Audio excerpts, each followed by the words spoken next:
Hello friends, स्वागत है आपके अपने YouTube channel science club centre में। आज के इस वीडियो में फिजिक्स पहला चैप्टर के 25 निचोड़ ऑब्जेक्टिव प्रश्न बताएंगे और ये 25 ऑब्जेक्टिव प्रश्न फाइनल बोर्ड परीक्षा के लिए काफ़ी महत्वपूर्ण होने वाला है।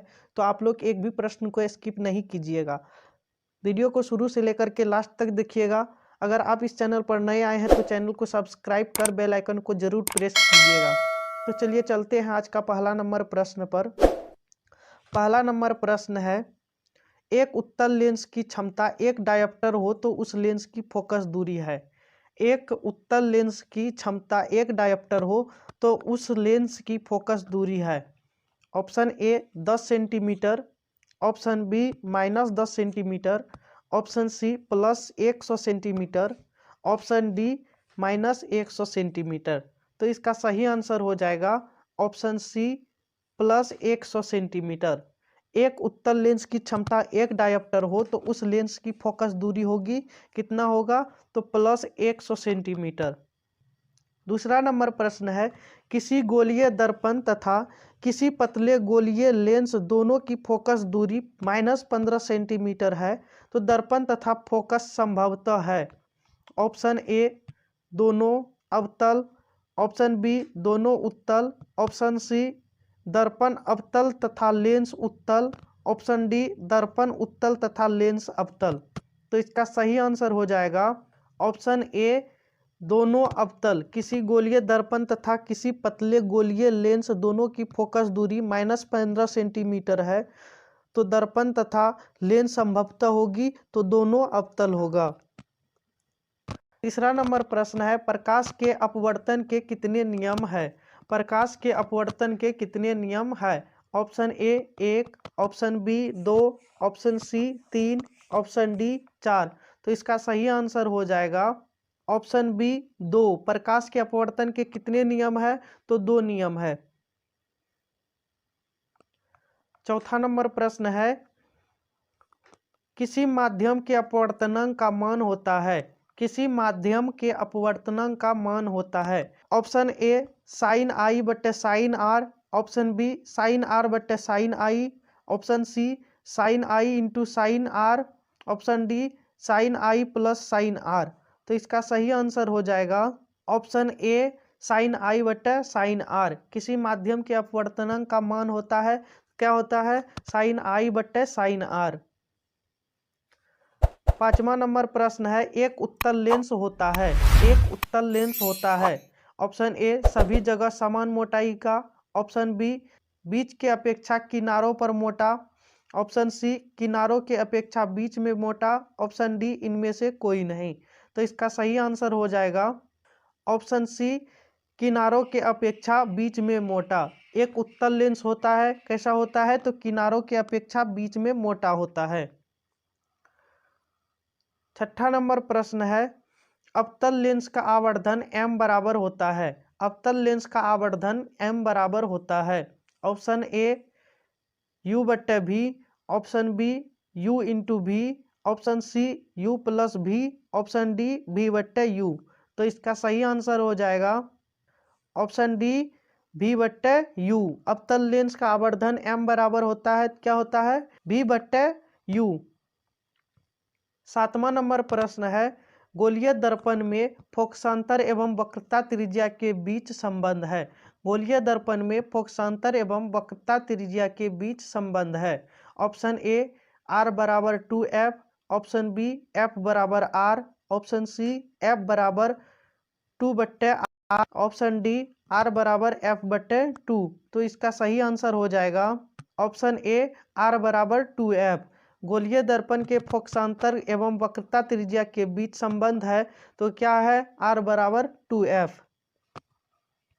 आठवां नंबर प्रश्न है, सोलर कुकर में प्रयोग किया जाता है। सोलर कुकर में प्रयोग किया जाता है।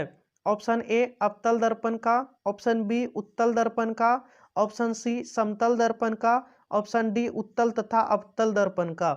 तो इसका सही आंसर हो जाएगा ऑप्शन ए अवतल दर्पण का। सोलर कुकर में प्रयोग किया जाता है, किसका प्रयोग किया जाता है, तो अवतल दर्पण का। 9वां नंबर प्रश्न है, उत्तल लेंस में बना प्रतिबिंब होता है। उत्तल लेंस में बना प्रतिबिंब होता है। ऑप्शन ए बराबर और सीधा, ऑप्शन बी वास्तविक और उल्टा, ऑप्शन सी वास्तविक और सीधा, ऑप्शन डी इनमें से कोई नहीं। तो इसका सही आंसर हो जाएगा ऑप्शन बी वास्तविक और उल्टा। उत्तल लेंस में बना प्रतिबिंब होता है तो वास्तविक और उल्टा होता है। 10वां नंबर प्रश्न है, उत्तल लेंस में जब बिंब f और 2f के बीच रखा जाता है तब बना प्रतिबिंब होता है। उत्तल लेंस में जब बिंब f और 2f के बीच रखा जाता है तब बना प्रतिबिंब होता है। ऑप्शन ए बड़ा और वास्तविक, ऑप्शन बी छोटा और वास्तविक, ऑप्शन सी छोटा और काल्पनिक, ऑप्शन डी बड़ा और काल्पनिक। तो इसका सही आंसर हो जाएगा ऑप्शन ए बड़ा और वास्तविक। उत्तल लेंस में जब बिंब f और 2f के बीच रखा जाता है तब बना प्रतिबिंब होता है बड़ा और वास्तविक होता है। 11 नंबर प्रश्न है, दो वक्रीय पृष्ठों से घिरे ठोस माध्यम को कहते हैं। दो वक्रीय पृष्ठों से घिरे ठोस माध्यम को कहते हैं। ऑप्शन ए गोलीय दर्पण, ऑप्शन बी त्रिज्या, ऑप्शन सी गोलीय लेंस, ऑप्शन डी समतल दर्पण। तो इसका सही आंसर हो जाएगा ऑप्शन सी गोलीय लेंस। दो वक्रीय पृष्ठों से घिरे ठोस माध्यम को कहते हैं तो क्या कहते हैं? गोलीय लेंस कहते हैं। 12 नंबर प्रश्न है, वह गोलीय दर्पण जो बाहर की तरफ से वक्रित हो क्या कहलाता है? वह गोलीय दर्पण जो बाहर की तरफ से वक्रित हो क्या कहलाता है? ऑप्शन ए अवतल दर्पण, ऑप्शन बी समतल दर्पण, ऑप्शन सी उत्तल दर्पण, ऑप्शन डी इनमें से कोई नहीं। तो इसका सही आंसर हो जाएगा ऑप्शन सी उत्तल दर्पण। वह गोलीय दर्पण जो बाहर की तरफ वक्रित हो उसे क्या कहते हैं? तो उत्तल दर्पण कहते हैं। 13 नंबर प्रश्न है, गोलीय दर्पण के परावर्तक पृष्ठ के केंद्र को दर्पण का कहा जाता है। गोलीय दर्पण के परावर्तक पृष्ठ के केंद्र को दर्पण का कहा जाता है। ऑप्शन ए माध्यम, ऑप्शन बी ध्रुव, ऑप्शन सी गोलार्ध, ऑप्शन डी अक्ष। तो इसका सही आंसर हो जाएगा ऑप्शन बी ध्रुव। गोलीय दर्पण के परावर्तक पृष्ठ के केंद्र को दर्पण का क्या कहते हैं? तो ध्रुव कहते हैं। 14 नंबर प्रश्न है, किसी लेंस द्वारा उत्पन्न आवर्धन का एसआई मात्रक क्या कहलाता है? किसी लेंस द्वारा उत्पन्न आवर्धन का एसआई मात्रक क्या कहलाता है? Option A metre, option B centimetre, option C millimetre, option D मात्रक विहीन। तो इसका सही आंसर हो जाएगा ऑप्शन डी मात्रक विहीन। किसी लेंस द्वारा उत्पन्न आवर्धन का एसआई मात्रक क्या कहलाता है? तो मात्रक विहीन। तो इसका कोई मात्रक नहीं होता है, इसीलिए ये क्या कहलाता है? मात्रक विहीन कहलाता है। 15 नंबर प्रश्न है, लेंस के केंद्रीय बिंदु को कहते हैं। लेंस के केंद्रीय बिंदु को कहते हैं। ऑप्शन ए वक्रता केंद्र, ऑप्शन बी प्रकाशीय केंद्र, ऑप्शन सी द्वारक केंद्र, ऑप्शन डी अक्ष केंद्र। तो इसका सही आंसर हो जाएगा ऑप्शन बी प्रकाशीय केंद्र। लेंस के केंद्रीय बिंदु को क्या कहते हैं? प्रकाशीय केंद्र कहते हैं। 16 नंबर प्रश्न है, किसी शब्दकोश में पाए गए छोटे अक्षरों को पढ़ते समय आप निम्न में से कौन सा लेंस पसंद करेंगे?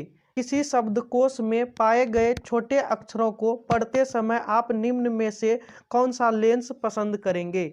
ऑप्शन ए 50 सेंटीमीटर फोकस दूरी वाला अवतल lens, option B 50 centimetre focus दूरी का उत्तल lens, option C 5 centimetre focus दूरी का अवतल lens, option D 5 centimetre focus दूरी का उत्तल लेंस। तो इसका सही आंसर हो जाएगा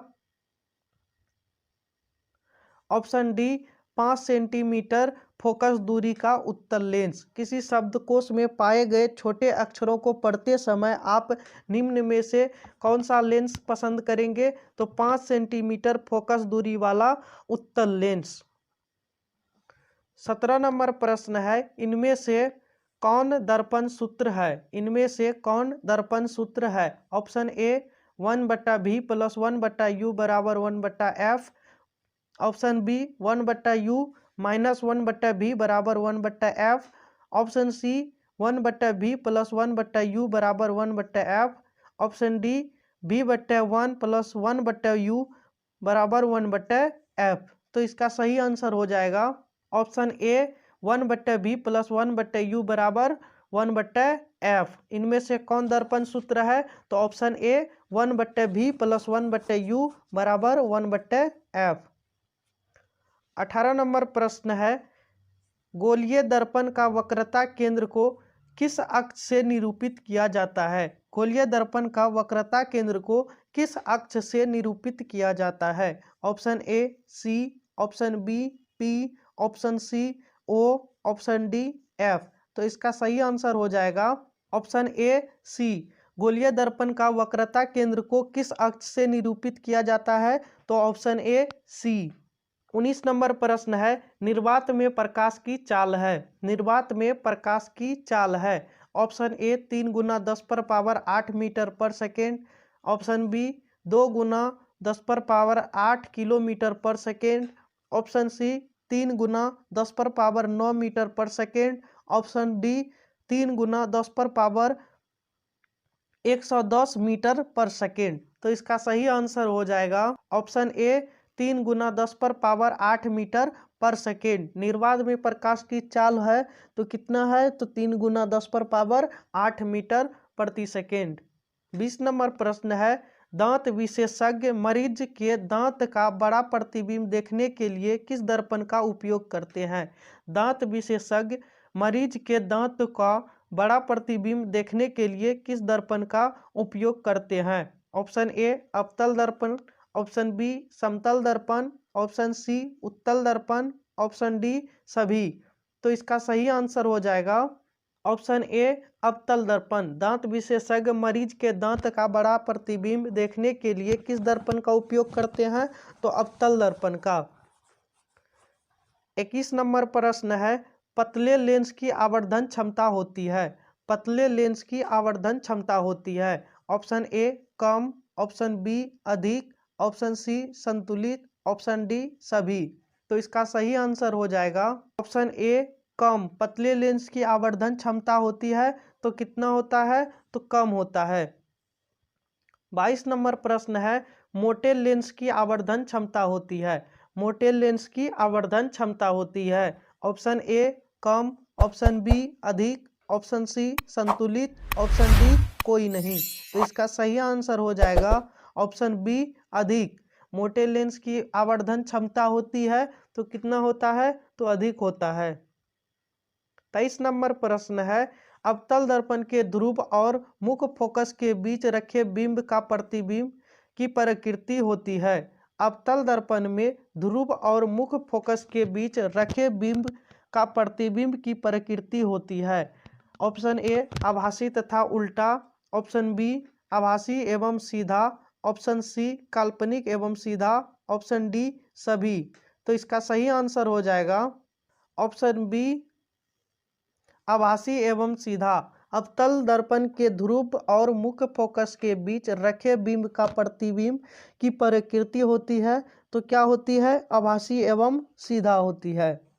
24 नंबर प्रश्न है, अवतल लेंस के सामने अनंत पर रखे बिंब का प्रतिबिंब की स्थिति होती है। अवतल लेंस के सामने अनंत पर रखे बिंब की प्रतिबिंब की स्थिति होती है। ऑप्शन ए वक्रता केंद्र पर, ऑप्शन बी फोकस पर, ऑप्शन सी अनंत पर, ऑप्शन डी ध्रुव पर। तो इसका सही आंसर हो जाएगा ऑप्शन बी फोकस पर। अवतल लेंस के सामने अनंत पर रखे बिंब का प्रतिबिंब की स्थिति होती है तो क्या होती है? फोकस पर होती है। अंतिम नंबर प्रश्न है, अवतल दर्पण के सामने अनंत पर रखे बिंब का प्रतिबिंब की स्थिति होती है। अवतल दर्पण के सामने अनंत पर रखे बिंब का प्रतिबिंब की स्थिति होती है। ऑप्शन ए वक्रता केंद्र पर, ऑप्शन बी अनंत पर, ऑप्शन सी ध्रुव पर, ऑप्शन डी फोकस पर। तो इसका सही आंसर हो जाएगा ऑप्शन डी फोकस पर। अवतल दर्पण के सामने अनंत पर रखे बिंब का प्रतिबिंब की स्थिति क्या होती है? तो फोकस पर होती है। तो आज का वीडियो यहीं पर समाप्त होता है। अगर आपको वीडियो अच्छा लगा हो तो चैनल को सब्सक्राइब कर ज़्यादा से ज़्यादा शेयर करें। धन्यवाद।